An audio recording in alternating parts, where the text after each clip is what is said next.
नमस्कार। आइए आज हम इस वीडियो के माध्यम से एड ग्रेड अभ्यास पुस्तिका कक्षा 8 विषय गणित सत्र 22-23 देखिए इस प्रकार से हमें एड ग्रेड अभ्यास पुस्तिका प्रदान की गई है। इसके अंतर्गत हम देखेंगे अध्याय 14 जिसमें दिया है गुणनखंड। तो आइए इसके सभी 10 प्रश्नों के आंसर हम गणित की पाठ्यपुस्तक के आधार पर किस प्रकार से हम इसका हल करेंगे, आइए हम समझते हैं।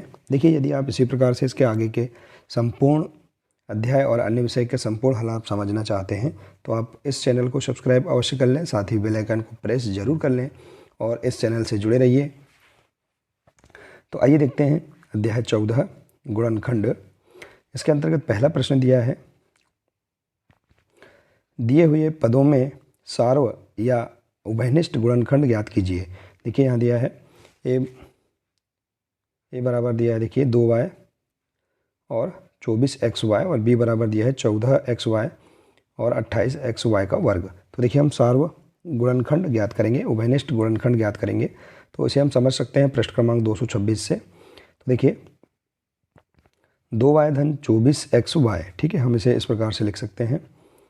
तो यहाँ 2y को हम उभयनिष्ठ निकाल लेंगे तो यहाँ क्या बचेगा 1 धन 12x। देखिए इस प्रकार से हम हल कर सकते हैं इसे।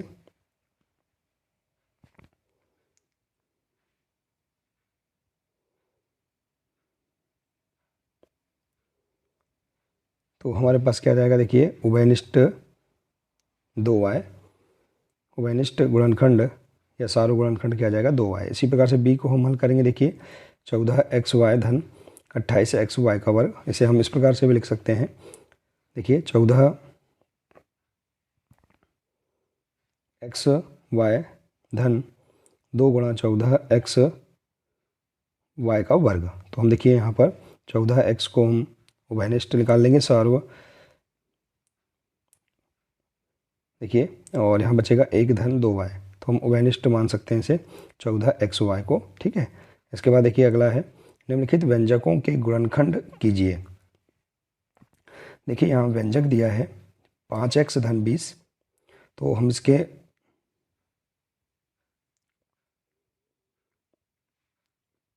गुणनखंड इस प्रकार से हम ज्ञात करेंगे। तो a बराबर 5x धन 20, इसे हम हल करेंगे। देखिए 5x धन 4 गुणा 20, ठीक है। तो इसे हम इस प्रकार से लिख सकते हैं 5 यहाँ जाएगा x धन 4। तो देखिए इस प्रकार से इसका गुणनखंड आ जाएगा, आंसर आ जाएगा। इसके बाद बी नंबर है 6ab ऋण 9ac, ठीक है। इसे हम इस प्रकार से हल कर सकते हैं 2 गुणा 3 a गुणा b ऋण 3 गुणा 3 a गुणा c, ठीक है। तो देखिए हम यहाँ पर 3a, यहाँ भी 3 है, तो इसे हम उभयनिष्ठ निकाल लेंगे। तो यहाँ बचेगा देखिए 2b ऋण 3c। तो इस प्रकार से इसके व्यंजकों के गुणनखंड हम ज्ञात कर सकते हैं। इसके बाद देखिए अगला प्रश्न है, भाग दीजिए या विभाजन कीजिए। 18 a की घात 6 और b की घात 7 भागित 3 a की घात 2 और b की घात 4। तो हम इसे इस प्रकार से लिख सकते हैं, देखिए भाग को 18 a की घात 6 b की घात 7 बटे 3 a की घात 2 b की घात 4। तो देखिए हम इसे सरल रूप में इस प्रकार से कर सकते हैं 6 3 18, 6 गुणा 3 गुणा a की घात 2 गुणा a की घात 4। इसे हम सरल रूप में इस प्रकार से लिख सकते हैं गुणा b की घात 3 गुणा b की घात 4, ठीक है। इसी प्रकार से देखिए 3 गुणा a की घात 2 गुणा b की घात 4। तो देखिए अब a की घात 2 से a की घात 2 कट जाएगी, 3 से 3 कट जाएगा और b की घात 4 से b की घात 4 कट जाएगा। तो हमारे पास आंसर क्या बचेगा 6 a की घात 4 और b की घात 3, ठीक है। इसी प्रकार से आप इसे हल कर सकते हैं 3xy x की घात 2 y धन 9x बटे 3x। इसे हम इस प्रकार से लिख सकते हैं। इसे हम देखिए इस प्रकार से आगे हल कर सकते हैं 3y हम उभयनिष्ठ निकाल लेंगे। तो यहाँ क्या बचेगा xy धन 3 बटे 3x, ठीक है। 3x से 3x कट जाएगा तो आंसर क्या आ जाएगा xy धन 3, ठीक है।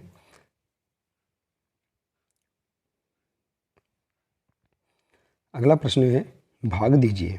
देखिए 63 a की घात 2 b की घात 4 c की घात 6 को 7 a की घात 2 b की घात 2 3 की c की घात 3 से भाग देना है। तो इस प्रकार से हम देखिए इसे हल करेंगे।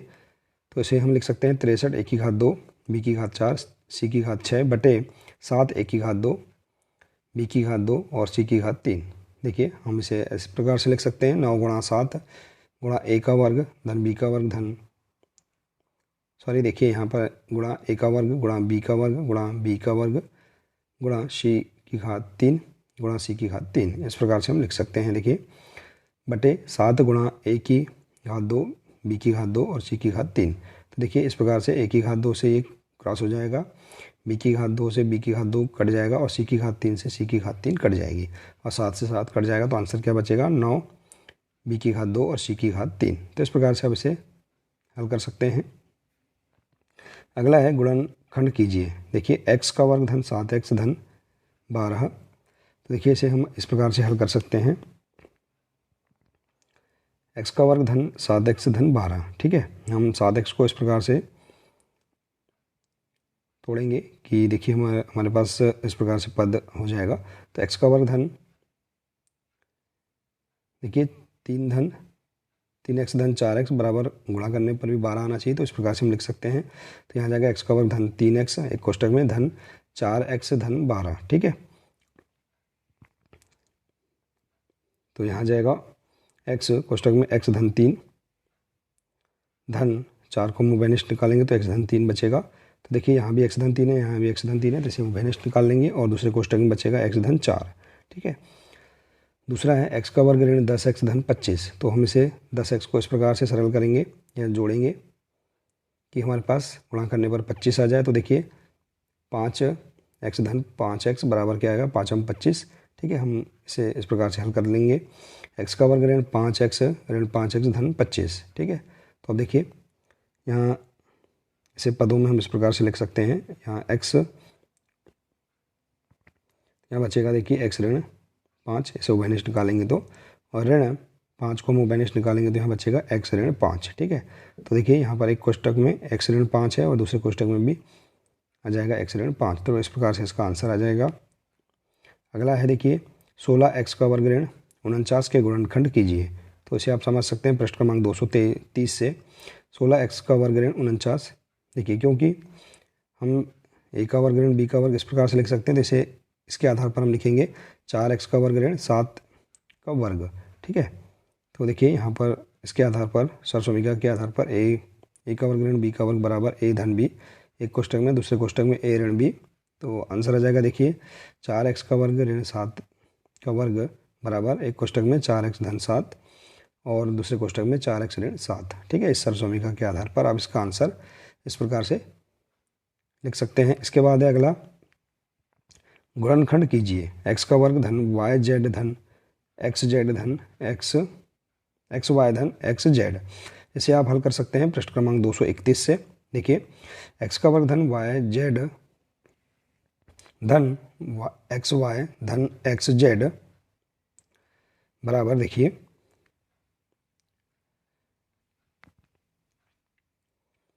तो हम इसे इस प्रकार से लिख सकते हैं x का वर्ग धन xy, देखिए समान चर वालों को हम एक कोष्टक में लिख लेंगे, धन xz धन yz इस प्रकार से। तो यहाँ जाएगा देखिए x उभयनिष्ठ निकालेंगे तो यहाँ बचेगा x धन y धन यहाँ z को हम उभयनिष्ठ निकालेंगे तो बचेगा x धन y। ठीक है, तो अब देखिए एक कोष्टक में है x धन y और यहाँ भी x धन y, तो इसे उभयनिष्ठ निकाल लेंगे तो दूसरे कोष्टक में क्या बचेगा x धन z। तो यही इसका आंसर होगा। इसके बाद देखिए अगला प्रश्न है गुणनखंड कीजिए। 8x की घात 3 धन 24x वर्ग y ऋण 32xy वर्ग। ठीक है, इसे आप समझ सकते हैं पृष्ठ क्रमांक 231 से। तो इस प्रकार से आप इसे हल कर लेंगे। 8x की घात 3 धन 24x वर्ग y ऋण 32xy वर्ग, इसे हल करेंगे। देखिए यहाँ पर हम इसे इस प्रकार से लिख सकते हैं 8x हम उभयनिष्ठ निकाल लेंगे तो कोष्टक में बचेगा x का वर्ग धन 3xy ऋण 4y का वर्ग। ठीक है, तो देखिए 8x अब हम देखेंगे x का वर्ग धन, देखिए हम इसे 3xy को हम इस प्रकार से लिख सकते हैं 4x ऋण 1xy ऋण 4y का वर्ग। अब हम इसे हल करेंगे तो 8x, देखिए यहाँ पर हम x उभयनिष्ठ निकालेंगे तो यहाँ बचेगा x धन 4y, ऋण y को हम उभयनिष्ठ निकालेंगे तो यहाँ बचेगा x धन 4y। ठीक है, इसे इस प्रकार से हल कर सकते हैं। तो यहाँ जाएगा 8x, तो देखिए एक कोष्टक में जाएगा x धन 4y और दूसरे कोष्टक में जाएगा x ऋण y। तो इस प्रकार से आप इसे हल कर सकते हैं। इसके बाद अगला है गुणनखंड ज्ञात कीजिए। 25 ऋण a का वर्ग ऋण b का वर्ग ऋण 2ab। ठीक है, इसे समझ सकते हैं 230 और 231 पृष्ठ क्रमांक से। तो देखिए 25 ऋण a का वर्ग ऋण b का वर्ग ऋण 2ab को हम हल करेंगे। देखिए तो 25 ऋण कोष्टक में देखिए a का वर्ग धन 2ab धन b का वर्ग, इसे हम इस प्रकार से लिख सकते हैं। आप जब कोष्टक हटाएंगे तो आपके पास इस प्रकार से मान आएगा। ठीक है, तो 25 यहाँ ऋण को हमने उभयनिष्ठ निकाला है तो यहाँ बचा है देखिए, तो इसे हम इस प्रकार से लिख सकते हैं a का वर्ग धन ab धन ab धन b का वर्ग। ठीक है, 2ab को हम इस प्रकार से लिख सकते हैं। तो आगे हम हल करेंगे। देखिए 25 ऋण a को हम उभयनिष्ठ निकालेंगे तो एक कोष्टक में बचेगा a धन b, धन b को हम उभयनिष्ठ निकालेंगे तो दूसरे कोष्टक में बचेगा a धन b।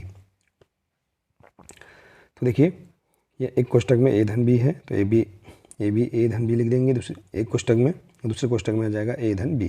ठीक है, तो 25 ऋण a धन b का वर्ग, यही इसका आंसर होगा। या हम इसे इस प्रकार से लिख सकते हैं, 25 का वर्ग निकालेंगे तो 5 का वर्ग ऋण a धन b का वर्ग बराबर क्या जाएगा, एक कोष्टक में 5 धन a धन b और दूसरे कोष्टक में आ जाएगा 5 ऋण a ऋण b।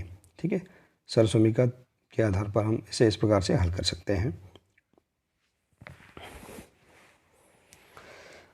अगला प्रश्न है 10वां प्रश्न। देखिए 45 कोष्टक में x की घात 4 ऋण 7 x की घात 3 धन 12 x का वर्ग को 5x कोष्टक में x ऋण 3 से भाग दीजिए। तो देखिए हम इस प्रकार से इसे हल करेंगे। पहले हम इसे हल कर लेते हैं। 45 कोष्टक में x की घात 4 ऋण 7 x की घात 3 धन 12 x का वर्ग को हम इस प्रकार से पहले हल कर लेंगे। देखिए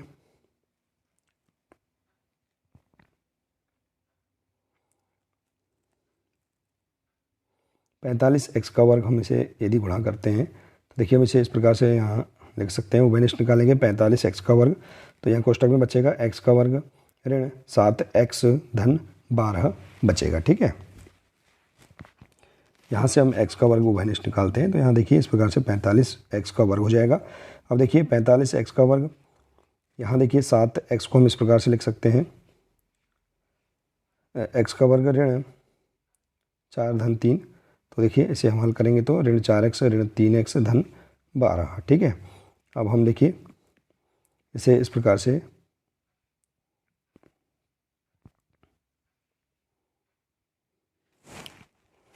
हल करेंगे तो इसके गुणनखंड आ जाएंगे। देखिए 45x का वर्ग एक कोष्टक में x ऋण 4 और दूसरे कोष्टक में x ऋण 3। अब देखिए हम इसे भाग देंगे। 45x की घात 4 ऋण 7x धन 12x का वर्ग बटे 5x कोष्टक में x ऋण 3। तो हम इसका मान लिख देंगे इस प्रकार से। देखिए 45x का वर्ग x ऋण 4 बटे x ऋण 4 गुणा दूसरे कोष्टक में x ऋण 3 बटे 5x और एक कोष्टक में दिया है x ऋण 3। तो x ऋण 3 से x ऋण 3 कट जाएगा। देखिए 5 एकम 5 5 9 45, ये हम इसे सरल कर लेंगे तो यहाँ आंसर आ जाएगा हमारे पास 9x